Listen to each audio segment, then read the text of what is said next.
started having commanded major operations. Honestly, commanding an operation where you are hosting the Holy Father, incidentally, for me to be in charge of that operation and to go to Vatican for 7 days to understand about the security of the Holy Father. And we had no incident. We had millions of people in this country, in this city. And among many other operations, I've submitted 15 copies of operation order to this committee. I presented 15 major operation orders. I'm fit a chair. Thank you, Mr. Kome. Now, you've worked now for 31 years in the police service. Can you tell this committee and the nation, because you are actually life, your financial net worth, and in addition to that, what are your current and anticipated sources of income?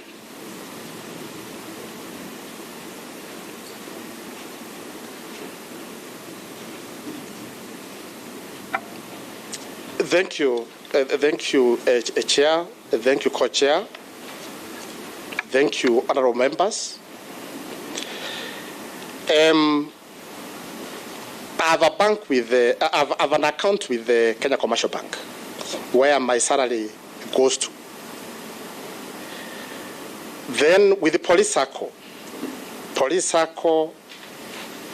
have a share capital of about 57,000. I have some deposits in the Boursa, then Forza Savings. So that is Kenya Police Circle. Then I have vehicles. Then I have 2 tractors. I'm interested in farming. That is actually my hobby. So I have 2 tractors and the equipment, tractor equipment. I have some land in my rural village, about 7 acres. The matter is to mentor young people.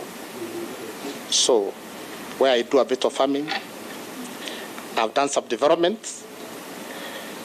I have 2 plots within the local shopping center. I have a plot of a parcel of land where I live in Nairobi, where I've lived for 22 years. Then Police Circle bought some plots in Kitengela. So again, I bought 2 plots. Then I have a liability. I have a loan of about 1.1 billion. Therefore, my net worth is about 89 million. 932,865. Thank you. Kenya shillings. Thank you. What is your anticipated source of income apart from what you already have?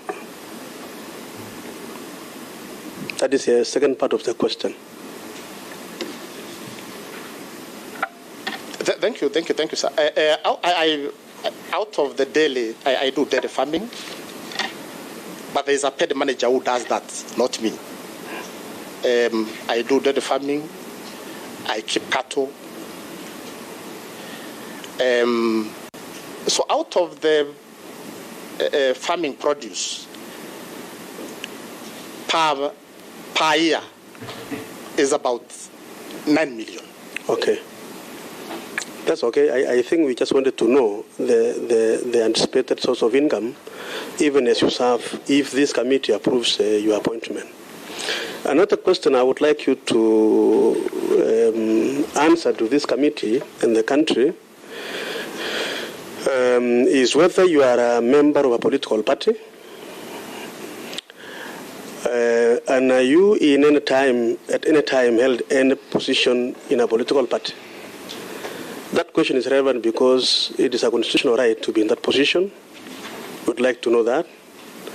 Have you ever been dismissed from office for any conflict between personal interest and public or official duties? And finally, have you been adversely associated with practices that depict bias or nepotism in discharge of your public duties in those 31 years? So if you can remember those 3 questions, you can just briefly answer them. Thank you, Chair. Thank you, Co-Chair. Thank you, honourable members of the Parliament. I have never joined the political party at all. I have never been dismissed in any service. I have never practiced nepotism, favorism, not at all, Chair. Thank you. Okay. Finally, before we give the floor to members, Article 10 of the Constitution, that is on national values and principles of good governance. Just share with this committee whether you understand the essence of Article 10 of the Constitution on national values and principles of good governance. Thank you, Chair. That's an article I understand very well. In my office, I always keep this book, the supreme law of this country, the Constitution. I hope together with the Bible. Together with the Bible, Chair. Even with the Bible, it's, okay. You find it in my office. Proceed. Therefore, just in case, if you allow me to serve as the Inspector General of our beautiful country, if you allow my nomination, Chair, Co-Chair, I wish to state I will have no option. Stick to this Constitution. Article 10, I will have to observe it. Treat everybody with dignity. Be humane. Protect life. I have no option. So all those values through in my policing career, I've put effort towards ensuring I'm a professional policeman and serving all our people equally. My question was whether you appreciate the professions, but I think we've given a general term. That is in order. Now, are you conversant with Article 232 of the Constitution on values and principles for public service, having now served for 31 years? And the question is very clear. Are you conversant with that article? Chair, very conversant with that article. Actually, is the guiding principle of a policeman. So it's very clear to me, Chair. Okay. Now, finally, Mr. Koome, and this is very important, and I want you to inform this committee, what is your vision? We appreciate your 31 years of service. That is okay. How you received the BOP in Kenya, that is okay. The 15 operational orders you've done, that's okay. But the question before you and before the House and the country is, what is your vision as the Inspector General of Police if this committee approves you?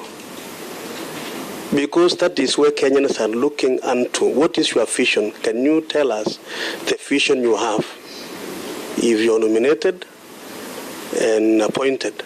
What is your vision? Thank you, Chair. Thank you, Co-Chair. Thank you, members. If you approve my nomination, what I intend to do. My vision is to transform the policing service in this country. That is my vision for a safe and secure Kenya. That is my goal. That is what I'm looking at. Yes. I must transform the policing service in the country. Thank you. Chair.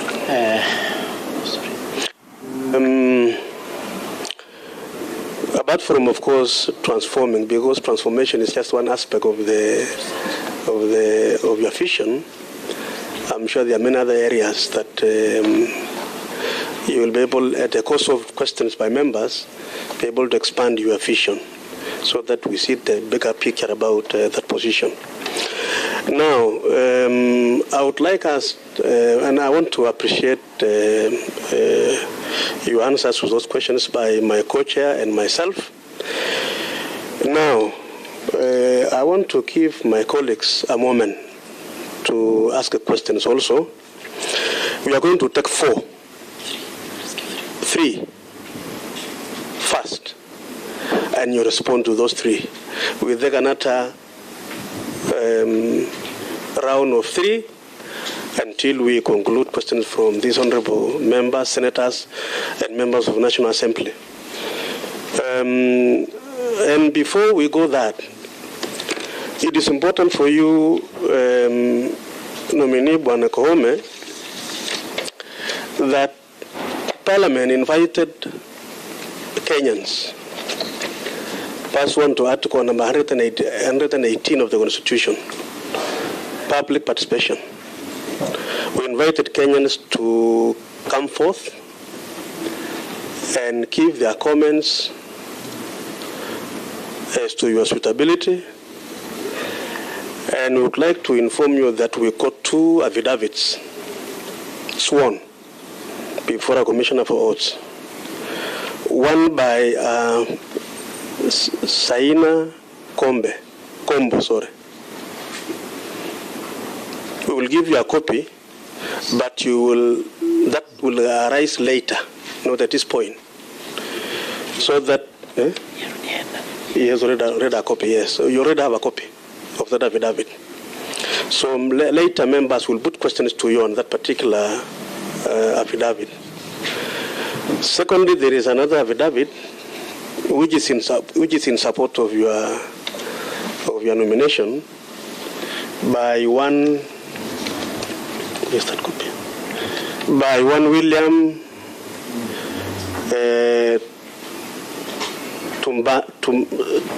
Tapman. You don't need to worry about this one because he really supports your nomination. So I just wanted to notify you that. We will share that later so that we put questions to you, then you answer. Let me allow an Honorable Raso, our Vice Chair for National Committee of National Assembly, to have the floor on the questions that you would like to put to you. So what you do is you take notes, then you respond after the 3 members, and then we go around. Honorable Raso. Thank you very much, Chair. Mr. Koome, I believe you are familiar with Chapter 6 of the Constitution.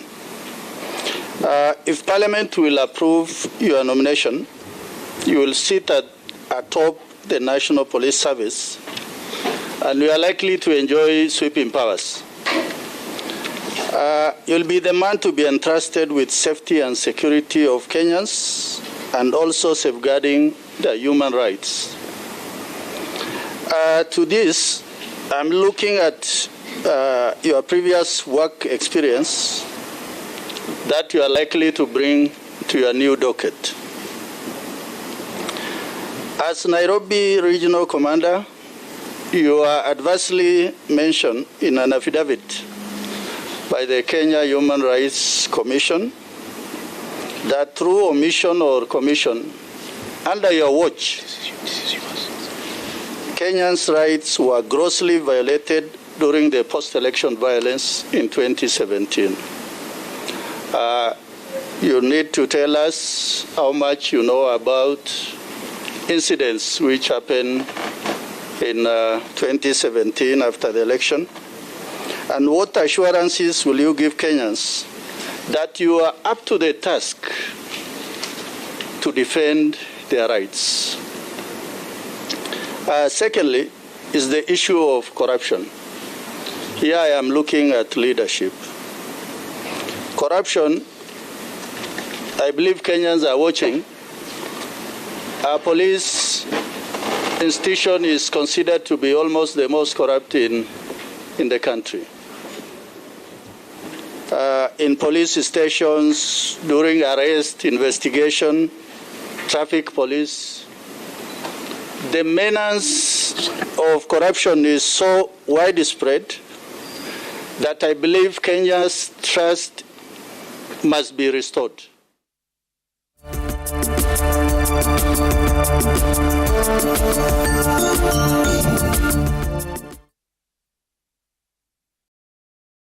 Sio kupenda kwangu, ni vile economy iko. Usijali. Wacha turekebishe. Bei ya jana, si bei ya leo. Tunabambika.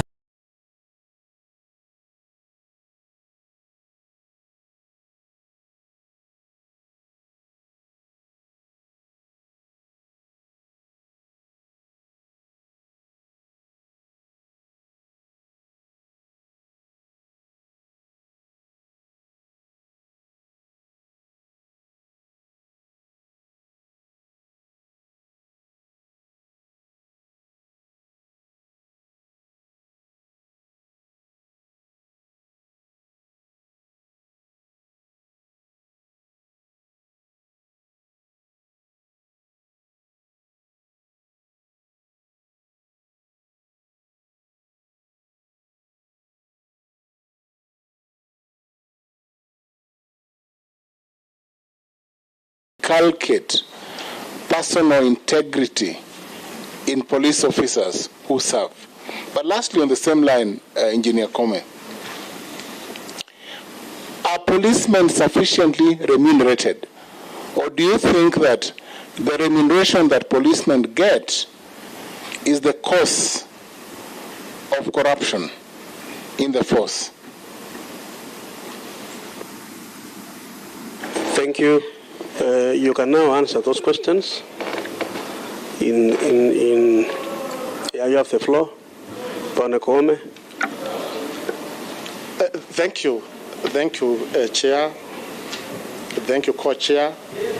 Thank you, honorable members. I wish to start with Professor Ojienda, Senator Professor Ojienda. You can add senior counsel. And Senior Counsel Ojienda. And you can confirm, thank you, Senator Kisumu. Any history of discipline? Not at all. For the 31 years, clean record of service.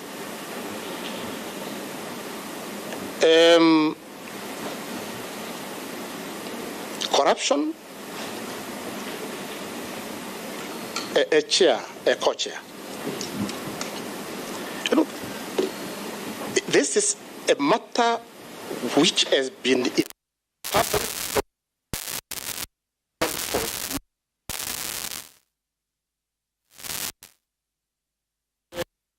chair members have now at a point